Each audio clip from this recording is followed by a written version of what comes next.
आज की online classes में हम डॉक्टर हजारी प्रसाद द्विवेदी द्वारा लिखित कुटज निबंध पढ़ेंगे। तो और पहले लेखक परिचय जान लेते हैं। आचार्य हजारी प्रसाद द्विवेदी जी का जन्म आरत दुबे का छपरा बलिया में सन 1907 ईस्वी में हुआ था। इन्होंने काशी हिंदू विश्वविद्यालय से साहित्याचार्य और ज्योतिषाचार्य की परीक्षाएं उत्तीर्ण की थी। द्विवेदी जी शांति निकेतन में हिंदी के विभाग के अध्यक्ष के रूप में भी कार्यरत थे। बाद में काशी हिंदू विश्वविद्यालय एवं पंजाब विश्वविद्यालय चंडीगढ़ में हिंदी के विभागाध्यक्ष के रूप में भी कार्यरत रहे। इसके बाद फिर काशी हिंदू विश्वविद्यालय के रेक्टर बने। द्विवेदी जी जीवन पर्यंत साहित्य साधना में लगे रहे। इनकी कुछ प्रमुख कृतियां हैं: विचार और वितर्क, विचार प्रवाह, अशोक के फूल, कुटज, कल्पलता, आलोक पर्व, साहित्य के साथी आदि।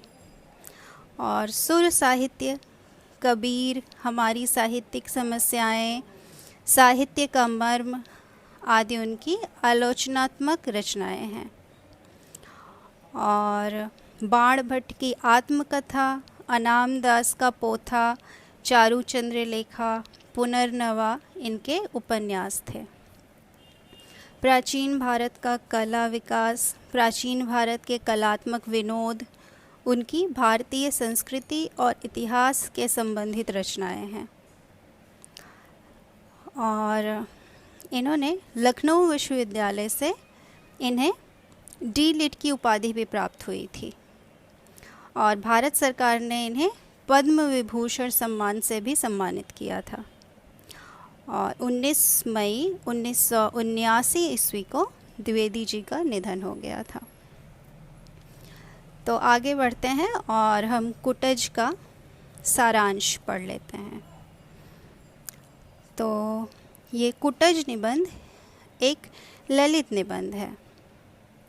इस निबंध में विद्वान लेखक ने हिमालय की घाटी में उगने वाले एक पौधे कुटज को प्रतीक बनाकर उसके माध्यम से हिमालय के गौरव एवं महिमा का गुणगान किया है। इन्होंने मानव समुदाय को कुटज के माध्यम से बहुत सारे संदेश देने चाहे हैं, जैसे कि कठिन परिस्थितियों में प्रसन्नता पूर्वक जीने की कला और जीवन महज जीना ही नहीं, उसके पीछे एक उद्देश्य होना आवश्यक है, ऐसा संदेश उन्होंने दिया है। मानव समुदाय को अहंकार से दूर रहने की सलाह दी है और सुख और दुख में समान रूप से रहने तथा किसी की खुशामदी नहीं करने की, किसी की जी हुजूरी करने की प्रवृत्ति को छोड़ने का सलाह दिया है इन्होंने। लेखक के अनुसार हिमालय की घाटी के शिवालिक क्षेत्र में कुटज बहुत पाया जाता है। वह हमेशा हरा भरा एवं पत्तों से लदा रहता है। तो यहाँ पे इन्होंने दर्शाने की कोशिश की है कि जो कि हरा भरा रहने की एकदम विपरीत परिस्थितियाँ जहाँ हों, जहाँ चट्टाने ही चट्टाने हों, जहाँ पानी की कमी हो, वहाँ भी वो पौधा हरा भरा रहता है। यानी अपनी विषम परिस्थिति, अपनी विपरीत परिस्थिति में भी वो हरा भरा रहता है और पत्तों से लदा रहता है। उनके अनुसार कुटज नाम कूट शब्द से आया है, जिसका अर्थ है मिट्टी में पैदा होने वाला।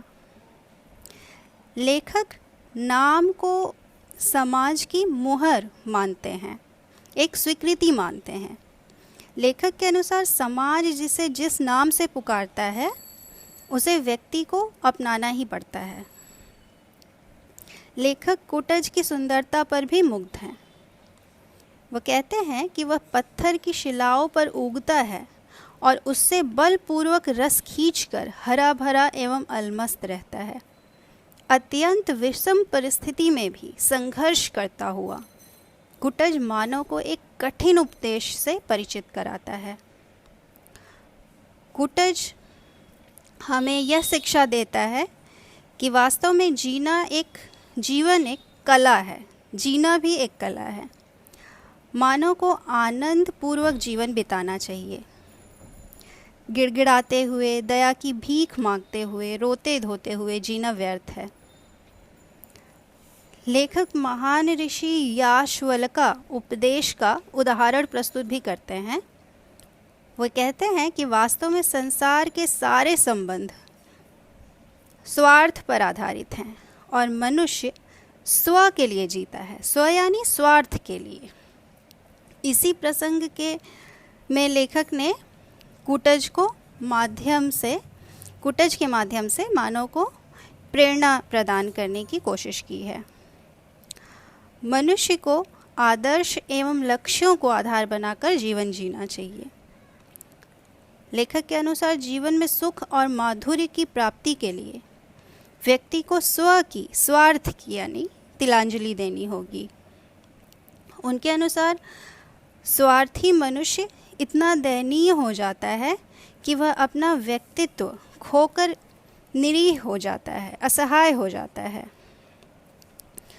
उनके अनुसार मनुष्य जगत में निरंतर मतलब एक जगत के हाथों की कठपुतली बनकर रह जाता है। उसी के योजना अनुसार वो जीता है। और वो ये भी कहते हैं कि मनुष्य को कभी भी अहंकार नहीं करना चाहिए। वे कहते हैं कि लोगों को यह दंभ भरना कि मैंने उसे सुख प्रदान किया है पूर्णतः अशोभनीय है, तथा किसी को कष्ट पहुंचाने का दावा करना तो और भी बड़ी भूल है।